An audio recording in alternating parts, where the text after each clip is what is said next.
After about a 24-hour period of silence, Lacari has come out of the woodwork and made a response/apology kind of thing in regard to the recent leaks on his livestream. This link being pornographic material in a nature that is illegal in Texas, as well as a variety of other teetering on the edge of illegal things, I would say. For instance, JBT, which was Jailbait Teen, being the title for a few of them, as well as apparently some that are thinly veiled family nudism, which directly relates to and apparently is a gray area that allows some of these websites to post CSAM, like literal CSAM. If you want to know more, I did a full deep dive into everything that had come out just yesterday. I'll put a link to that video right here. Also, just really quick while we're at it, check if you're subscribed or consider subscribing. We are less than 2,000 subs away from 100,000. It would mean the world to me if you helped us reach that goal, and consider liking this video if you want to get it out in front of more people. Regardless of if you do either of those things, thank you for watching, and let's get into this. All right, and we'll just start from the top. It's a bit of a large one.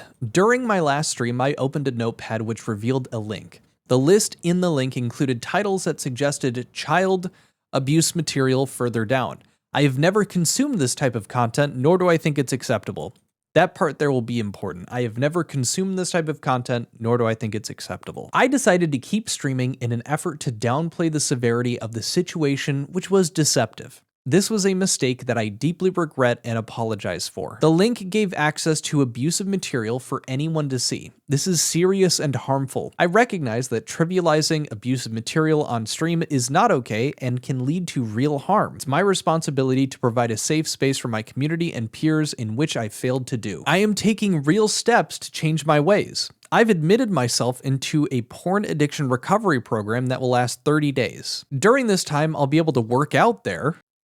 Okay. While also receiving professional therapy and treatment for my addiction. Browsing hentai and porn sites as an escape has been a serious problem for as long as I can remember. This treatment will come with an indefinite hiatus to my live streams to allow myself to focus on recovery so I can hopefully contribute a net positive to society. All right, so let's break this down from the top here. So I've never consumed this type of content, nor do I think that it's acceptable. And then he said that he's admitted himself into a porn addiction recovery program that will last 30 days. To a lot of people, that looks a bit confusing. If you've never done any of that, then why are you taking steps to get into a porn recovery program? It's a bit weird. Maybe there's an argument there that he's trying to avoid going onto websites due to his addiction that will lead him into the situation where it downloads the links and saves them to a text file that he believes he deletes but didn't actually delete, and then lie about that process, or at least the process you're claiming you did has been debunked multiple times and Notepad doesn't work the way you're describing it did. Also saying that he's going to be able to work out there,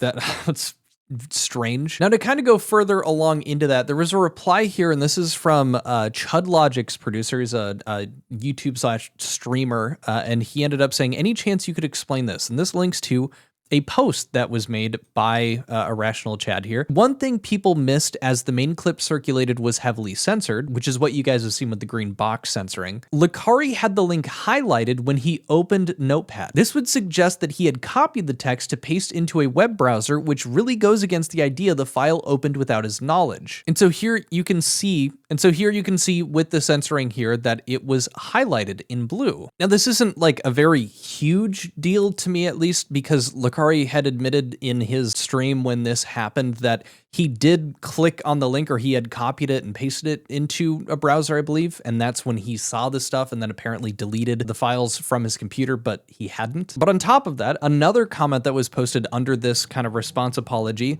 comes from JSTLK, or I guess Just Talk, and they said, you still haven't explained why you had two tabs opened in your notepad that could be CSAM. The second tab is at least as concerning as the first and obviously points to you intentionally searching for jailbait. Explain the second tab or fuck off, dude. And you can see here, zoomed in, we have this one that he was in, and then exclamation mark 500 JBT video fill, etc. And then in conjunction with that, agreed, and when he showed his recent notes, he had recreated the list to purposely leave that second tab out of the list. Let's take a look at that. If we go back to that original clip using Irrational Chad's clipping of this, you can see that before, it's already got this pulled up with the 500 JBT video thing, and then when he pulls it back up, it has been removed. new text document, new text, variety games, and then favorite champions, and the rest is now gone, which is interesting. He doesn't even address it. Now to follow that up, and this is the curious part that I found interesting, this treatment will come with an indefinite hiatus to my live streams to allow myself to focus on recovery, etc. Well, this indefinite hiatus that he's choosing to go on, it's a bit strange because, you know, we saw him banned from Twitch and Kick. So you're kind of forced into an indefinite hiatus, except we find out from an ex-girlfriend of Lacari, or at least a now ex-girlfriend, that he is only temporarily banned from Twitch. This is on Livestream Fails. Lacari's Twitch ban is only 7 days, and this is his now ex-girlfriend, it seems to be, explaining that. I know Lacari is banned off of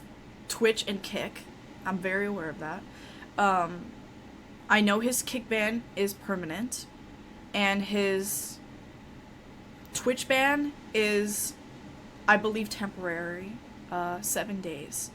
But even when he comes back, I will not be streaming with Lacari. This comment says it best: Kick equals permanent, Twitch equals 7 days. Actually unprecedented. Yeah. I'm kind of blown away. Kick taking a harder stance on this than Twitch? Ultra rare exotic Kick W? What the fuck? So I guess we'll see if that's true, given that this is now what seems to be an ex of Lacari's, or at the time he was dating this girl. I guess we will see. It just kind of gives it a bit more support that someone that would have been this close to him would know if it's temporary or not. But we also have something, again, from his previous ex, Quqco, or Quqco. Again, I'm sorry for mispronouncing it if I am. And they share something kind of insane on stream. This bad boy is titled Lacari's ex, Quqco, shares something shocking. And I'm just gonna go ahead and let it play here. Imagine telling your ex that you got diddled as a kid by a family member, and then finding out on the World Wide Web that's the sick shit he jerks off to.